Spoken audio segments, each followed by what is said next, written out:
네, 안녕하세요. 감사합니다. 국립암센터 최영도입니다. 먼저 이렇게 웨비나에 초대해 주셔서 감사드리고요.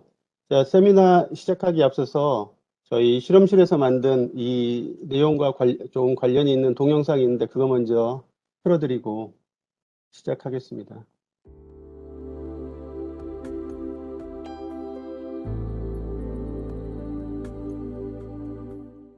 Complete removal of tumor cells by surgery is key for treating cancer and improving patient survival. To ensure success, all of the cancer tissue must be removed, while minimizing damage to the surrounding normal tissue. However, it can be difficult for surgeons to distinguish the boundary between tumor and non-tumor tissues. A technique developed by Yongdu Choi and colleagues at the National Cancer Center in the Republic of Korea and published in the journal Theranostics promises to aid surgeons in identifying tumor boundaries during surgery. Over the past decade, advances in imaging techniques have led to the use of fluorescent dyes conjugated to antibodies that recognize cancer cells to visualize tumor margins. Unfortunately, these molecules emit light whether they are bound to cancer cells or not. Thus, excess unbound dye must be washed out of the system to provide contrast between tumor and non-tumor tissues. This process can take several days, delaying surgery and reducing the resolution of this technique. Dr. Choi and colleagues have improved upon this design by developing a molecule that does not emit fluorescence when unbound.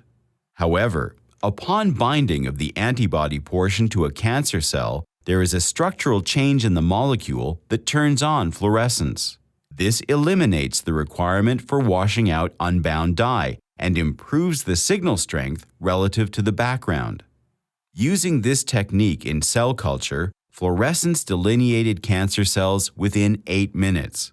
In mice with tumors, systemic administration of the fluorescent dye resulted in clear identification of tumor boundaries within 5 hours. This technique has the potential to reduce wait times before surgery, enhance tumor removal, and improve cancer patient outcomes and survival.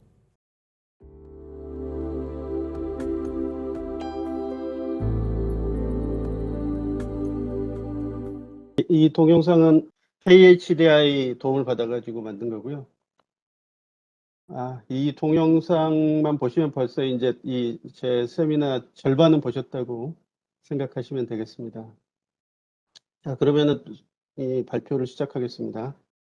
네, 제가 오늘 발표드릴 내용은 활성형 분자 프로브를 이용한 암세포 표면 항원 및 세포 자멸사의 실시간 영상입니다. 여러분도 잘 아시겠지만 이게 되게 이제 암 환자분께서 이제 암 진단을 받게 되면 암이 이제 어디 있는지 관찰하기 위해서 CT나 MRI나 이 펫을 찍게 되고 그래서 암이 있는 것을 이제 확인을 하죠. 확실히 이제 병리과에서 또 진단을 한 다음에 실제로 이것을 수술로 제거를 하게 되는데요.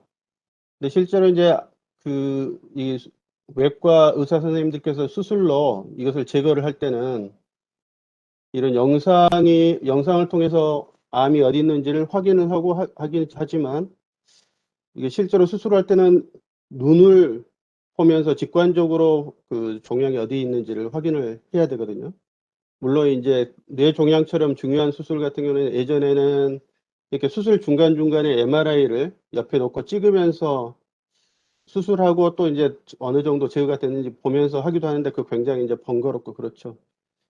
그래서 특히 이제 대부분의 암 조직은 보시는 것처럼 이렇게 뇌 같은 경우는 이제 또 그렇고 조직 안쪽에 숨어 있는 경우가 많습니다. 그래서 굉장히 숙달된 의사 선생님들 말고는 대부분 이제 이 안쪽에 있는 종양을 어디 있는지 구별이 안 돼서 이제 절개를 해나가면서 어디 있는지 찾아야 되고요. 그러면 시간도 많이 걸리고 또 주변 종양이 주변 조직과 이렇게 모양이라든지 색깔 등이 구별이 잘 안 되는 경우에는 종양의 위치도 찾기 어렵고 종양의 마진도 찾기가 어렵습니다. 이러한 문제점을 이제 해결을 하는 게 형광 영상을 보면서 형광 영상 유도 수술을 하는 건데, 이 5알라라는 물질을 보시는 것처럼 이제 그 방광 같은 데 주입하고 나서 어느 일정 시간 지나고 나서 이렇게 형광 영상으로 보면 이 컬러 이미지에서는 지금 방광암 조직이 어디가 있는지 안 보이시죠? 하지만 이렇게 형광 영상으로 보면 암이 있는 부위에서 빨간색 형광이 나오기 때문에 동양의 위치하고 마진이 굉장히 빠르게 인식이 되고 이 형광 영상을 보면서 형광 신호를 보면서 이렇게 전기 절삭기로 이렇게 절삭을 하고 있습니다. 뇌종양에 있어서도 예전에는 이런 형광 영상 수술법이 개발이 안 됐을 때는 이렇게 중간중간에 뭐 MRI를 보면서 하기도 했는데요. 지금은 이렇게 예를 들어서 뭐 5알라를 이렇게 경부 투여를 한 다음에 한 2시간 정도, 4시간 있다가 이렇게 블루라이트를 쪼여주면서 이렇게 관찰을 하게 되면 종양이 있는 부위에서는 이렇게 빨간색 시그널이 나옵니다. 이렇게 빨간색 형광 시그널이 나오면 이것을 보면서 수술을 하게 되죠. 보시는 것처럼 그냥 눈으로 봤을 때하고 이렇게 형광 오른쪽에 이제 형광으로 봤을 때 그냥 눈으로 봤을 때는 종양의 위치하고 경계가 확실히 보이지 않지만 여기 형광으로 보면 동양의 경계가 이 브레인 캔서의 경계가 명확하게 보이죠. 그래서 의사 선생님들이 이 뇌종양을 수술로 제거하는 데 굉장히 도움을 많이 받고 있습니다.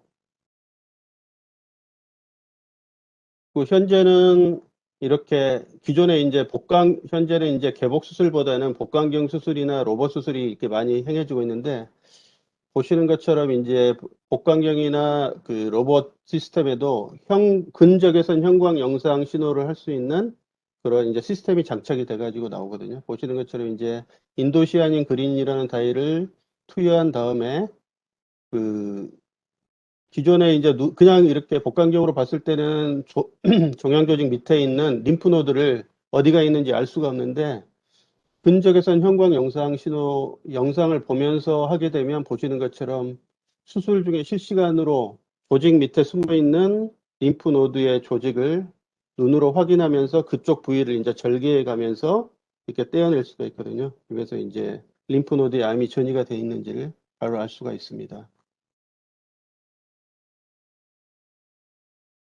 그래서 이렇게 형광 영상 유도 수술을 하게 되면 동양이라든지 뭐 타겟 그 조직의 위치가 어디가 있는지 실시간으로 알 수가 있게 돼서 이제 장비는 잘 만들어졌고 이게 형광 영상 조영제도 그동안 이제 개발이 많이 되어 왔는데 그 중에서 가장 이제 fast candidate for specific imaging agent로 여겨졌던 게 항체에 근적외선 형광 염료를 붙인 것인데 아시다시피 이제 항체 같은 경우는 굉장히 그 어떤 타겟으로 하는 항원에 대해서 특이도도 높고 바인딩 어피도도 굉장히 높죠. 그래서 이 항체 형광염료 결합체를 형광 영상 유도 수술에 적용하려는 시도들이 많이 됐었고 현재 이제 그 임상 시험에서 특정 항원과 바인딩하는 항체와 이렇게 보시는 것처럼 근적외선 형광염료를 결합시킨 항체 근적외선 형광염료 결합체를 형광 영상 유도 수술에 적용하려는 임상 시험들이 행해지고 있습니다. 근데 여기서 이 수술의 프로토콜을 보시면 재미있는 점은 플로레센스 엔도스코픽 프로시저 3일 전에 이 항체 형광염료를 정맥 투여한다고 나와 있죠. 왜 굳이 3일 전에 해야 되냐? 이렇게 3일 동안이나 투여를 하고 3일이나 있다가 기다렸다 해야 되느냐? 그 이유를 말씀드리면 항체 같은 보통 이제 정맥 투여한 물질이 혈액을 돌다가 그 키드니 신장을 통해서 이제 소변으로 배출이 돼서 제거가 되는데 이 항체 같은 경우는 이게 분자량이 커가지고 혈액을 순환하는 그 시간이 굉장히 깁니다. 그래서 혈액의 농도가 절반으로 떨어지는 시간이 며칠에서 한 일주일 이상 걸리거든요. 근데 이 항체 형광염료 결합체 같은 경우는 혈액을 순환하는 동안에 계속해서 형광 시그널을 내고 물론 이제 캔서 조직에 가서 숙적이 돼도 형광 시그널의 밀도가 높아지지만 주변에 캔서에 바인딩을 하지 않거나 또는 이제 단순히 혈액을 순환하는 이 결합체에서도 형광 시그널이 계속 나오고 있어서 보시는 것처럼 이제 그 마우스에 이쪽 이 가슴 쪽에 종양을 2개 심고 이 항체 형광염료 결합체를 정맥 투여한 다음에 하루 지나고 이틀 지나고 3일 지나고 4일 지나서 영상을 찍어보면 이 항체 결합체가 종양이 가서 쌓였는데도 불구하고 주변에서 발생되는 형광 시그널 때문에 종양의 위치가 보이지가 않죠. 이틀 정도 지나면 이 종양의 위치가 조금씩 구별이 되고 3일 정도 지나면 종양이 있는 위치가 좀 더 이제 구별이 잘 되는 것을 알 수가 있습니다. 이러한 이유 때문에 백그라운드 시그널, 종양 외에 다른 그 조직에서 나오는 백그라운드 시그널이 많이 줄어들 때까지 기다렸다가 영상을 할 수밖에 없는 상태거든요. 그리고 이제 항체 형광염료 결합체가 이제 인비트로 다이아그노시스에도 굉장히 많이 쓰이고 있죠. 이런데 이제 많이 쓰이고 있고 세포 실험에서도 쓰이고 있는데 문제는 이게 결합을 하지 않은 항체 형광염료 결합체에서 나오는 세포 밖에서 나오는 형광 시그널 때문에 이제 그를 반드시 세척 과정을 거쳐야 되죠. 그러니까 세척 과정을 거쳐야 되기 때문에 실시간 디텍션도 힘들고 이미징도 힘듭니다. 반드시 워싱을 거쳐야 되기 때문에 특히 이렇게 마이크로 플루이딕스처럼 이렇게 액체가 계속 지나가면서 뭔가 디텍션을 해야 되는 경우는 또 이렇게 이러한 실시간 디텍션이 가능하지 않고 있습니다. 그래서 저희 실험실에서 생각을 했던 게 이렇게 항체 형광염료 결합체가 그 세포 밖에 있고 이 타겟 항원에 결합하지 않았을 때는 형광 신호가 턴 오프 꺼져 있다가 이렇게 표적으로 하는 암세포나 특정 세포 표면에 이제 존재하는 항원, 수용체와 같은 항원에 바인딩하는 즉시 형광 신호가 턴 온이 되는 것을 만들 수 있다면 워싱을 하지 않고도 형광 타겟 항원이 존재하는지를 형광 영상을 할 수가 있고 이것들이 이제 그 워싱 없이 리얼타임으로 빠르게 디텍션을 할 수 있겠다고 가정을 했습니다. 그래서 이것을 위해서 이제 사용한 게 이제 그 그 항체나 단백질에는 트립토판이나 타이로신이 굉장히 많이 있거든요. 이 트립토판하고 타이로신하고 거리가 이제 그 2나노미터 이내로 가까워졌을 때 형광이 나오지 않는 그런 형광 염료를 이용해서 실험을 했고, 그 다음에 이제, 그래서 이제 항체에 이 형광 염료를 붙이면 형광 신호가 이제 나오지 않다가 이 항원과 항체가 이제 결합을 할 때 미세하게 항체나 단백질의 이렇게 3차원 구조가 약간 뒤틀렸을 때 그것을 인식해 가지고 이제 형광이 다시 켜지는 그런 원리를 이용해서 이제 진행을 했고요. 처음에 이거 이제 프루프 오브 컨셉을 하기 위해서 했던 게 이제 HER2에 바인딩하는 이 스라투즈맵, 이게 상용명으로 허셉틴이라고 하는데 이 항체에 이 타이로시라고 이제 트립토판이 많고 여기에 이제 라이신의 형광염료를 결합시켜 가지고 테스트를 해봤습니다. 보시는 것처럼 원래는 이렇게 강하게 형광 신호가 나와야 되는데 저희가 이제 한 3.7개 정도의 형광 염료를 붙였더니 이렇게 3번 튜브에서 보는 것처럼 7.9배의 그 형광 감소가 일어났어요. 형광 감소가 일어나고 여기에 이것을 이제 다시 디네이처레이션 버퍼를 써가지고 3차원 구조를 변형시켰더니 형광이 다시 밝아지는 것을 저희가 확인을 했습니다. 그리고 이제 그 세포 컬처 미디어나 이제 그 혈액 같은 데서는 시럼 프로테인들이 많기 때문에 이 시럼 프로테인에 의한 영향이 있는지 보기 위해서 시럼 프로테인하고 포스페이트 버퍼 세일라인 용액에 이제 각각 인큐베이션 시켜가지고 24시간 동안 봤는데 형광이 이렇게 턴 오프된 상태가 증가하지 않고 계속 잘 유지가 되는 것을 알 수 있었고, 뭐 pH 5.0이나 7.4에서도 여전히 이제 형광 변화 없이 잘 16시간 이상 유지가 되는 것을 확인했습니다. 이걸 허투 네거티브 셀라인하고 허투 파지티브 셀라인에 각각 이제 30분 뭐 1시간 처리하고, 이때 이제 워싱을 하고 스페시픽 이서트가 있는지 보기 위해서 봤을 때 역시 허투 파지티브 셀에서만 바인딩하면서 형광이 이렇게 밝게 나오는 것을 확인을 했고요.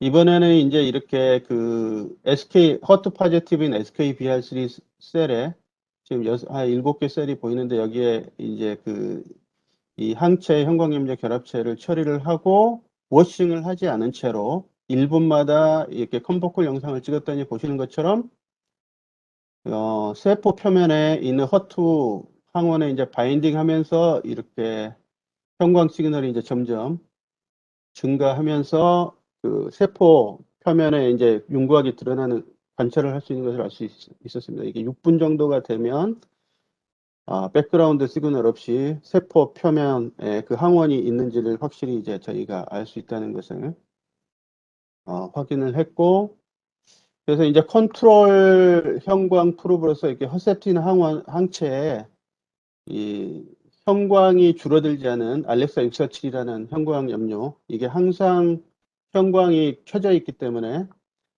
always on 타입이라고 명명을 했는데요. 이 항체에다가 이제 이 형광 염료를 붙이고 워싱을 하지 않으면 이 경우는 이제 세포 외 쪽에서 형광이 밝게 나오고, 워싱을 하면 이렇게 세포 외 쪽에서 나오는 형광은 없어지고 세포 바깥에서만 이제 형광을 볼 수가 있어서 이것은 이제 리얼타임 디텍션은 쓸 수가 없는 것이죠. 그래서 저희가 세포 실험에서 이렇게 워시를 하지 않고도 항원이 존재하는지를 리얼타임 디텍션을 할 수 있다는 것을 검증을 한 후에는 이제 동물에서도 적용을 해봤는데요. 그냥 이제 그 수용액만 정맥 투여한 분하고, 그 다음에 허투 네거티브인 MDA231 투머를 심고 허투 파지티브인 칼루3 종양 제노그래프팅 경우에 각각 그 엔티젠 리스판스 형광 프로브를 이렇게 투여를 했더니 보시는 것처럼 허투 파지티브인 종양에서만 1시간째부터 종양의 위치와 경계가 이제 명확하게 보이기 시작하다가 이제 5시간째만 돼도 종양이 어디 있는지 정확히 알 수가 있었습니다. 이게 투머 투 백그라운드 레이쇼도 거의 뭐 5 이상 이렇게 8 이렇게 올라가는 것을 알 수가 있었습니다. 앞에서 설명드린 것처럼 기존에 이제 항상 형광을 내는 결합체의 경우는 한 3일 정도 지나야지 이렇게 종양의 위치와 경계가 명확하게 보일 수가 있거든요. 근데 저희는 이제 한 5시간만 돼도 알 수가 있다는 것을 알 수가 있고, 그리고 이제 항상 형광이 턴 오프, 턴 온이 안 되는 이렇게 항상 형광을 발생하는 이 결합체를 이 허투 파지티브 투머 제노그래프트의 정맥 투여한 경우에서는 보시는 것처럼 뭐 5시간이 되어도 지금 화살표로 표시한 부위가 종양이 있는 위치인데, 화살표를 표시하니까 이제 종양이 있는 위치가 알지, 그냥 이렇게 보면 종양이 어디가 종양인지 잘 모르시겠죠. 그리고 24시간이 지나도 종양 위치가 잘 보이는 데도 있지만 다른 데는 이렇게 정확히 종양이 어디라고 말하기 힘들 정도로 이제 여전히 백그라운드 시그널이 높은 것을 알 수가 있고, 투머 투 백그라운드 레이셔도 24시간이 지나도 한 이 근처밖에 되지 않는 것을 알 수가 있었습니다. 그래서 저희가 이제 허투에 대해서 이것을 이제 검증을 하고, 다음으로 다른 쪽에 테스트를 해본 게 그 EGFR 과발현하는 암에 대해서 그 EGFR 치료제, EGFR 인히비터로서 이제 그 세툭시맵, 어비툭스, 이렇게 세툭시맵 같은 건데, 이 항체 치료제를 시판을 하고 있거든요. 근데 이 항체 치료제 같은 경우는 왜 하냐면 이제 특히 이제 non-small-cell lung cancer 같은 경우는 이제 EGFR 발현이 40에서 80% 환자에서 EGFR 발현이 돼가지고 이것을 이제 그 EGFR에 대한 이 치료제로 이렇게 항체 치료제로 쓰고 있는데, 저희는 여기에 이제 형광염료를 결합체를 붙여가지고 EGFR을 발현하는 종양의 위치를 실시간으로 디텍션을 할 수 있는지, 또는 세포 실험에서 이것들을 이제 실시간으로 EGFR 발현 여부를 확인할 수 있는지 체크를 해봤습니다. 그래서 보시는 것처럼 이제 그 형광염료를 항체 하나당 붙인 형광염료 개수가 한 2개만 돼도 대부분의 형광 신호가 줄어드는 것을 볼 수가 있고, 원래 이렇게 밝게 나와야 되는데 항체에 형광염료 붙이고 나면 이렇게 1번처럼 형광이 많이 소광이 되고, 페이탈 보반인 시럼의 10%, 100%의 이렇게 인큐베이션을 해봐도 형광이 소광된 상태가 계속 이렇게 유지가 잘 되는 것을 알 수가 있었고요. 이게 always on 타입인 그 항체 형광염료 결합체는 이 형광이 줄어들지 않고 항상 밝게 나오는 것을 확인을 했습니다. 그래서 이것도 보시는 것처럼 EGFR 네거티브 H460 투머하고 EGFR 파지티브 A549 셀에 이 Q 세툭시맥, 저희가 개발한 Q 세툭시맥을 처리하면 EGFR 파지티브 세포에서만 형광이 이렇게 밝게 나왔고, 여기에 이제 그 EGFR에 대한 그 컴페티티브 바인딩 에세이를 위해서 그 과량의 세툭시맥을 같이 처리한 경우는 이제 바인딩이 억제가 됐고요. 리얼타임 플로레센스 이미징도 워시하지 않은 상태에서 해도 잘 되는 것을 저희가 확인했습니다. 인피버에서 이게 이제 이번에는 오소트로픽 투모 모델을 이용해서 이제 형광 영상을 했었는데, 보면은 이제 이게 이 폐 쪽에 정맥 투여한 그 폐 암 모델에서 보면 이제 이쪽 폐 쪽에 이렇게 동양이 형성이 됐고, 이렇게 루시퍼레이스 이미징에서 보시면 이렇게 동양이 있는 데서 이렇게 시그널이 이렇게 나오고 있죠. 그래서 PBS를 투여한 그룹에서는 그 포스페이트 버퍼 세일라인 투여한 그룹에서는 형광이 안 보이고, 저희가 개발한 큐세툭시맵 항체를 투여한 경우에 있어서는 보시는 것처럼 루시퍼레이즈 영상에서 나온 위치에서 정확하게 형광 시그널들이 나온 것을 확인해서 종양의 위치를 저희가 확인할 수 있었고요. 이게 항상 형광 신호가 발생되는 기존의 원 타입의 세툭시맵 결합체에서는 보시는 것처럼 이게 이제 이 항체 결합체를 투여하고 7시간 정도 지나서 이렇게 형광 영상을 봤던 건데, 보시는 것처럼 종양에 있는 위치나 이렇게 주변 정상 조직에서도 이렇게 밝은 형광 시그널이 나와서 저희가 종양이 어디 있는지 확인을 할 수 없다는 것을 확인을 했습니다.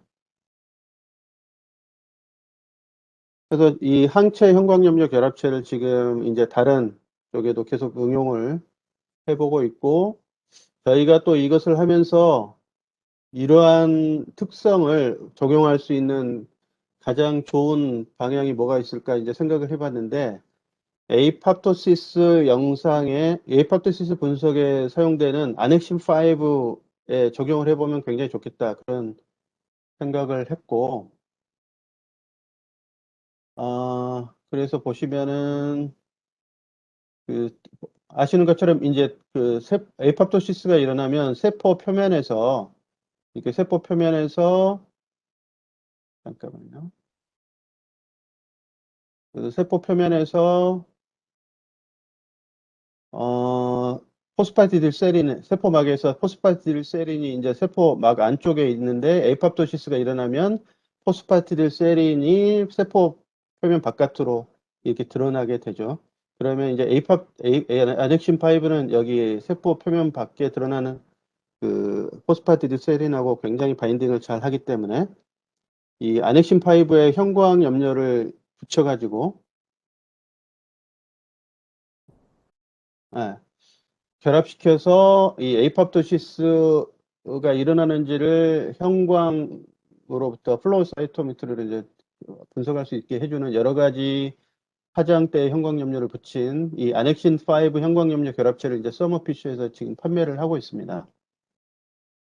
근데 이 아넥신 5 형광염료 결합체들의 단점은 잘 아시는 것처럼 이 세포 바깥에 존재하는 바인딩하지 않은 아넥신 5 형광염료 결합체에서도 형광 시그널이 나오기 때문에 반드시 그 항암제를 처리하고 일정 시간이 지나면 아넥신 5 형광염료 결합체 처리하고 워시를 해야 되죠. 워시를 해서 결합되지 않은 아넥신 5 형광염료 결합체를 제거를 하고, 다음에 이제 이거를 이제 그 아넥신 5가 형광염료 결합체가 붙은 것을 이제 정량 분석을 하는데 이것의 이제 문제점은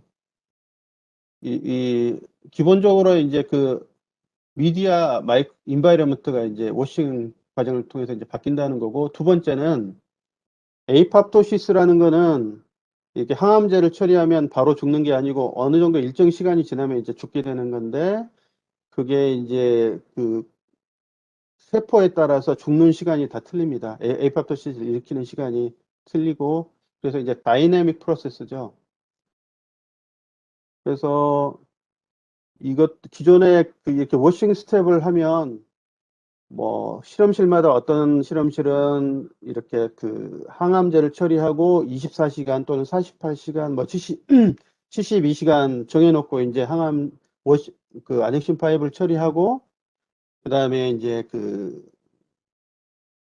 워시를 하고 바로 그 시점에서 에이팝토시스가 얼마나 일어나는지만 보는데, 실제로 다이내믹하게 그 세포가 어떻게 죽는지 항암제에 따라서 세포에 따라서 어떠한 다이내믹한 패턴을 보이면서 죽는지는 분석을 할 수가 없었습니다. 기존에는. 마치 이것은 우리가 이제 그 2016년에 리오 데자인으로 해서 남자 육상 경기 1만 미터 경기가 있었는데, 중간에 이제 그 경기를 하는 그 과정을 한 장의 사진으로만 보면, 여기서 보시면 이제 그 이 선수가 이게 중간에 넘어졌거든요. 이 사진으로 보면 이 선수는 1등을 하지 못했을 거라고 하지만, 이 선수가 이제 넘어졌는데 다시 일어나 가지고 힘을 내서 달려 가지고 이 넘어졌던 선수가 1등을 했거든요. 실제로 이제 암세포의 경우도 저희가 이제 공동 연구를 하는 장혁철 박사님이 이것을 이용을 해가지고 보면, 저희가 개발한 것을 큐 아넥실 가지고 해보면, 항암제가 어떤 거는 이제 빨리 죽는 게 있고, 늦게 죽는 것도 있는데, 어떤 세포는 이렇게 분명히 에이팝토틱 현상을 가지고 죽는 줄 알았는데, 나중에 보니까 다시 살아나가지고, 살아나더란 말이죠. 그래서, 근데 이거는 저희가 개발한 이렇게 실시간 영상으로 확인을 안 했으면 이제 몰랐던 것인데, 그런 다이내믹한 프로세스를 리얼타임으로 영상을 할 수가 없다는 단점이 있습니다. 기존의 과제는. 또 요즘에는 이제 2차원 평면 상태에서 세포를 키우는 게 아니라 이렇게 오가노이드나 투머 스페로이드처럼 셀 어그리게이트나 뭐 이렇게 3차원 구조체에서 세포를 키우고 여기서 이제 분석을 해야 되는데, 이런 경우에 있어서는 이렇게 세포 사이사이에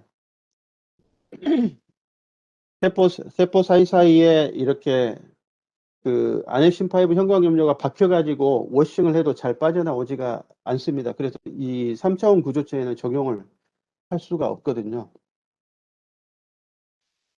그래서 저희가 이제 이런 문제를 해결할 수 있는지 보기 위해서 이제 아넥신 파이브에 저희 형광염료를 붙여서 보면, 형광염료가 하나밖에 안 붙였는데도 이제 뭐 형광이 거의 나오지 않는 것을 확인을 했고, 그래서 저희가 생각했던 거는 기존에 파는 아넥신 파이브 형광염료 결합체는 에이팝톡식 셀에 바인딩 하거나 안 하거나 항상 형광염료에서 형광 신호가 턴온이 돼 있어서 실시간 영상이 안 되지만, 저희 것은 이제 형광염료가 이렇게 턴 오프가 돼 있다가 에이팝토틱 셀에 아넥신 5가 결합했을 때만 이렇게 턴온이 되기 때문에 실시간으로 영상 진단을 할 수 있다는 가정을 세웠고, 그래서 이제 처음에 테스트했던 셀 모델이 이 ZABTC4라는 이게 엠브리오닉 스템셀이 있는데요. 여기에 이제 그 독시사이클린을 처리를 하면 이 세포가, 줄기세포가 이제 그 분화가 되면서 에이팝토시스가 일어나게 되는데, 독시사이클린 처리를 하면 이렇게 처리하지 않았을 때에 비해서 에이팝토시스가 많이 증가를 합니다. 그래서 저희가 개발한 이제 큐 아넥신을 하고 이제 그 네크로티시스를 볼 수 있는 프로피오마이드 염료를 이제 동시에, 그리고 대피도 처리를 해가지고 워싱을 하지 않은 상태에서 보니까 독시사이클 처리한 경우에 있어서 이런 식으로 이제 프로피엄 아이오다이드만 염색된 세포도 보이고 Q 아넥신만 또 염색된 얼리 에이팝토틱 셀도 관찰할 수가 있었고, 프로피엄 아이오다이드하고 Q 아넥신 5가 같이 염색이 된 레이트 에이팝토틱 셀도 워싱을 하지 않은 상태에서 이제 분석이 가능한 것을 확인했습니다. 그래서 이제 저희가 다음으로 했던 거는, 그러면 이제 여기에 Q 아넥신 5하고 프로피엄 아이오다이드를 처리를 하고 워싱을 하지 않은 상태로 실시간으로 계속 이제 동영상을 찍었습니다. 보시는 것처럼 독시사이클린을 처리하고 실시간으로 영상을 했을 때 그린 플로레센스가 이제 Q 아넥신 5에서 나온 거고, PI는 이제 네크로틱 셀 빨간색으로 보이는 건데, 실시간으로 이런 에이팝토틱 프로시저가 어떻게 각 셀별로 어떤 식으로 일어나는지 저희가 확인을 할 수 있었고요. 독시사이클린을 처리하지 않은 경우는 이제 그냥 분화는 일어나지 않고 증식, 셀의 프롤리퍼레이션만 일어나면서 이제 그 세포 덩어리가 점점 이렇게 커지는데, 여기서는 이제 거의 뭐 Q 아넥신 5나 PI 스테이닝이 되는 것을 이제 확인 안 된다는 것을 동영상으로 확인할 수가 있었습니다. 그리고 이제 그 다음에 해본 것이 이렇게 이 스템셀이 엠브리오닉 바디 포메이션을 하면 에이팝토시스가 일어나는 거나, 아니면 이제 그 투머 스페로이드의 시스플라틴 항암제를 처리했을 때 에이팝토시스나 레크로시스가 일어나는 거를 분석을 할 수 있는지 봤을 때, 저희가 사용한 Q 아넥신 5를 처리하고 워싱을 하지 않은 상태에서 이렇게 보게 되면, 역시 이제 그린 색깔이 이제 이렇게 그 에이팝토시스 Q 아넥신 5 결합체고요. 레드 색깔은 이제 PI 스테이닝 된 건데, 이게 워싱을 하지 않아도 에이팝토틱 셀과 얼리 에이팝토틱 셀, 레이트 에이팝토틱 셀을 분석을 할 수 있는 것을 알 수가 있었고, 이게 항상 형광 신호를 발생하는 이 아넥신 5 알렉사 647, 서머에서 파는 것 같은 경우는 보시는 것처럼 워싱이 안 되기 때문에 이게 세포가 없는 데서도 형광 신호가 나오고 있고, 이렇게 이 파란색이 세포가 있는 위치가 있는데, 세포가 없는 위치에서도 이렇게 형광 신호가 나오게 되고, 또 세포 사이사이에서 이렇게 그 아넥신 5 형광염료 결합체에서 나오는 시그널 때문에 어느 세포가 에이팝토틱 셀인지를 구별을 할 수가 없었습니다. 그래서 저희가 이번에는 그러면 이게 이제 비보에서 일어나는 에이팝토시스를 영상을 할 수 있는지 확인을 해봤고요. 그러기 위해서 이제 그 시스플라틴 인듀스드 어큐트 키드니 인저리 모델을 확인을 했습니다. 이 키드니 인저리 같은 경우는 이제 굉장히 중요한 질병 중에 하나인데, 특히 이제 시스플라틴 항암제를 받는 환자에 있어서 키드니 인저리가 있거든요. 보시는 것처럼 이제 시스플라틴 처리했을 때는 키드니 인저리가 있다는 것을 조직 검사로부터 확인을 했고, 시중에 이렇게 저희가 개발한 오프온 되는 아넥신 5 결합체가 하나 파는 게 있거든요. 그게 스탠포드 UCLA 그룹에서 개발해가지고 이제 파는 건데, 이 사람들이 어떻게 했냐면 이 아넥신 5를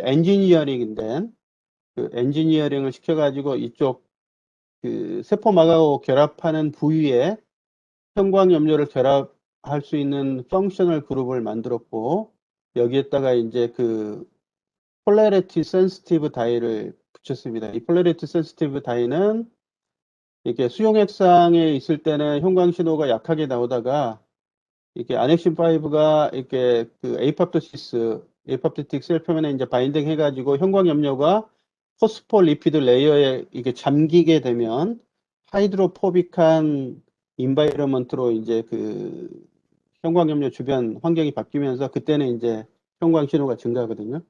근데 이제 이 형광염료 결합체의 단점은 뭐냐면 FITC 형광염료처럼 그린 플로레센스 영역에서 형광을 내는 거예요.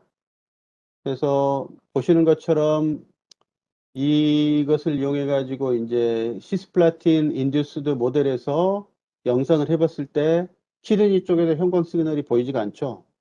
이것은 왜냐하면 이제 그린 플로레센스 같은 경우는 형광빛이 투과할 수 있는 두께가 한 1, 2mm도 안 되거든요.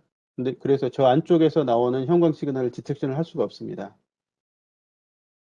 근데 저희가 사용한 이 형광염료나 이 알렉사 647 같은 경우는 근적외선 형광염료라서 투과 깊이가 뭐 깊으면 1cm까지도 될 수가 있는 거고, 보시는 것처럼 시스플라틴을 처리하지 않은 마우스에 정맥 투여를 했을 때는 시스플라틴에서 그 키드니에서 형광 신호가 거의 나오지 않지만, 시스플라틴을 처리한 마우스에 이 q 아넥신 5를 처리를 하면 키드니에서 이렇게 형광 신호가 강하게 나오는 것을 볼 수가 있고, 또 실제로 이제 이거 조직을 떼어내서 키드니, 뭐 스플린 키드니, 그 다음에 리버를 떼어내서 형광 영상을 찍어봐도 보시는 것처럼 시스플라틴을 처리한 키드니에서만 강하게 형광 신호가 나오는 것을 저희가 확인을 했고, 이 항상 형광 신호를 발생하는 이 알렉사 647, 아넥신 5 결합체 같은 경우는 시스플라틴을 처리하지 않은 경우에도 키드니 그 구조체, 세포 사이사이에 그냥 이렇게 존재하는 이 결합체에 의해서 나오는 형광 시그널 때문에 이렇게 키드니가 이렇게 밝게 보이고, 시스플라틴을 처리한 그룹에 있어서는 그 투여한 결합체의 일부가 여기 바인딩을 했음에도 불구하고 바인딩하지 않은 것과 바인딩한 것에서 다 나오는 형광 시그널 때문에 실제로 시스플라틴을 처리하지 않은 군에 비해서 형광 시그널 증가가 거의 약간 증가하는데 이렇게 통계적으로 의미 있게 증가하지를 못했습니다. 실제로 이제 그 조직을 떼어내서 봐도 이 시스플라틴 처리한 그룹에서 키드니가 형광 신호가 살짝 증가하긴 하지만 그래도 여기 처리하지 않은 것에 그냥 이렇게 그쪽 혈관이라든지 그쪽 플루이드 내에 존재하는 아넥신 5 알렉사 647 형광염료 결합체에서 나오는 신호 때문에 실제로 에이팝토틱 이벤트를 디텍션을 할 수 없다는 것을 저희가 확인할 수 있었습니다. 그래서 저희가 다음으로 또 이제 동물 모델을 하나 더 해본 것이 무엇이냐면, 요즘에 이제 이뮨 세라피가, 이뮨 체크포인트를 이용한 이뮨 세라피가 이제 많이 연구가 되고 있죠. 그래서 그 이뮨 세라피에서 일어나는 에이팝토틱 이벤트를 저희가 이미징을 할 수 있는지, 영상을 할 수 있는지를 보기 위해서 이 MC38 투머 제노그래프트 모델을 만들고, 여기에 이뮨 체크포인트 이니비터인 NT PDL1 항체하고 그 다음에 NT4-1BB, 이거는 이제 이뮨 부스팅을 해주는 건데, NT4-1BB 항체를 투머를 심은 지 이제 10일째 하고 12일째 각각 투여를 하고 14일째가 됐을 때 저희가 개발한 q 아넥신 5나 커머셜하게 팔고 있는 아넥신 5 알렉사 X7를 정맥 투여를 한 다음에 영상을 찍어봤습니다.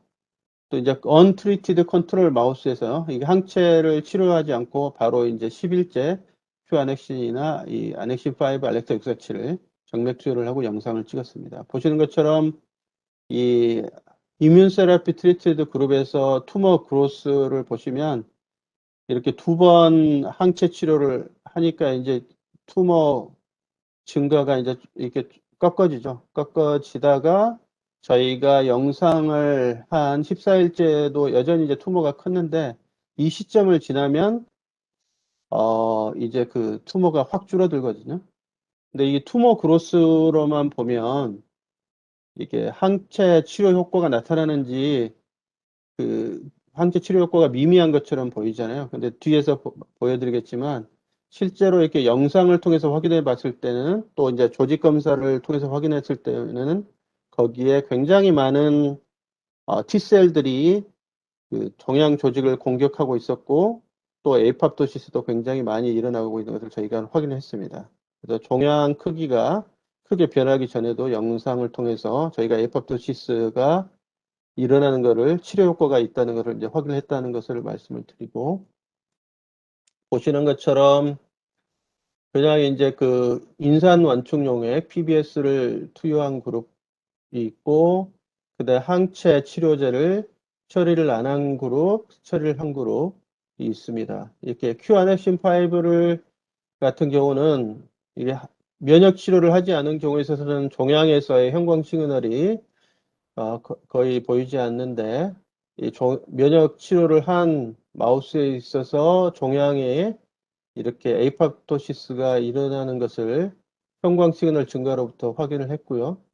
이 투머 투 백그라운드 레이셔를 봐도 이렇게 4 이상으로 높게 형광 시그널이 나오는 것을 알 수가 있었습니다. 실제로 저희가 이제 나중에 조직 검사를 해보면 언트리티드 그룹의 투머 셀은 이렇게 되어 있는데 H 스태닝에서 이쪽에 이제 항체 면역 치료를 한 그룹에 있어서는 여기가 이제 투머 셀들이 있고요. 물론 투머 셀 안쪽에도 이렇게 면역 세포들이 있었고, 투머 조직의 바운더리 쪽에서 이쪽에 작은 점으로 보이는 이 세포들이 전부 다 이게 T세포거든요. 이게 전부 다 몰려와가지고 지금 종양세포를 공격을 하고 있었고, 이쪽에는 이미 이제 종양들이 다 죽어가지고, 그 세포들은 없는 공간이 있는 것을 확인했습니다. 근데 이제 서머피셔에서 파는 이렇게 항상 형광 신호를 내는 아넥신5, 알렉사 647의 경우는 면역 치료를 하지 않은 경우는 한 경우에 있어서 이 아넥신5가 이제 종양에는 혈관이 굉장히 많아서 그쪽에 이제 비특이적으로 가서 이제 쌓여 있을 수가 있거든요. 이렇게 혈류를 돌면서. 여기서 형광 신호가 나오는 것을 볼 수 있었고, 그것 때문에 이렇게 실제로 에이팝토시스가 일어나는 면역 치료군에서도 이 면역 치료를 하지 않은 것과 구별이 되지 않은 것을 형광 시그널 강도에 있어서 구별이 되지 않았습니다. 엑스비버로 이렇게 각 오르간들을 이렇게 절취해가지고 형광 영상을 봤을 때도 저희가 개발한 큐안엑신을 사용한 경우는 이게 면역 치료를 한 경우에만 종양에서 시그널이 증가를 했고, 아넥신5, 알렉사 647, 이 컨벤셔널 형광 프로브의 경우에 있어서는 면역 치료를 안 한 것과 한 것의 구별이 잘 안 된 것을 익스비보 영상에서도 저희가 확인을 했습니다. 그래서 앞에서 전반부에 말씀드린 이제 항체 형광염력 결합체 기술은 저희가 이제 세라노스틱스하고 이제 바이오머티리얼 사이언스에 논문을 이제 퍼블리시를 했고 계속 연구 중이고요. 그러니까 큐안엑신 기술은 저희가 이제 어드밴스 사이언스에 논문을 서브미션을 했는데 작년에 이제 백커버로 선정이 돼서 이제 백커버 픽처로 이제 소개가 됐었습니다.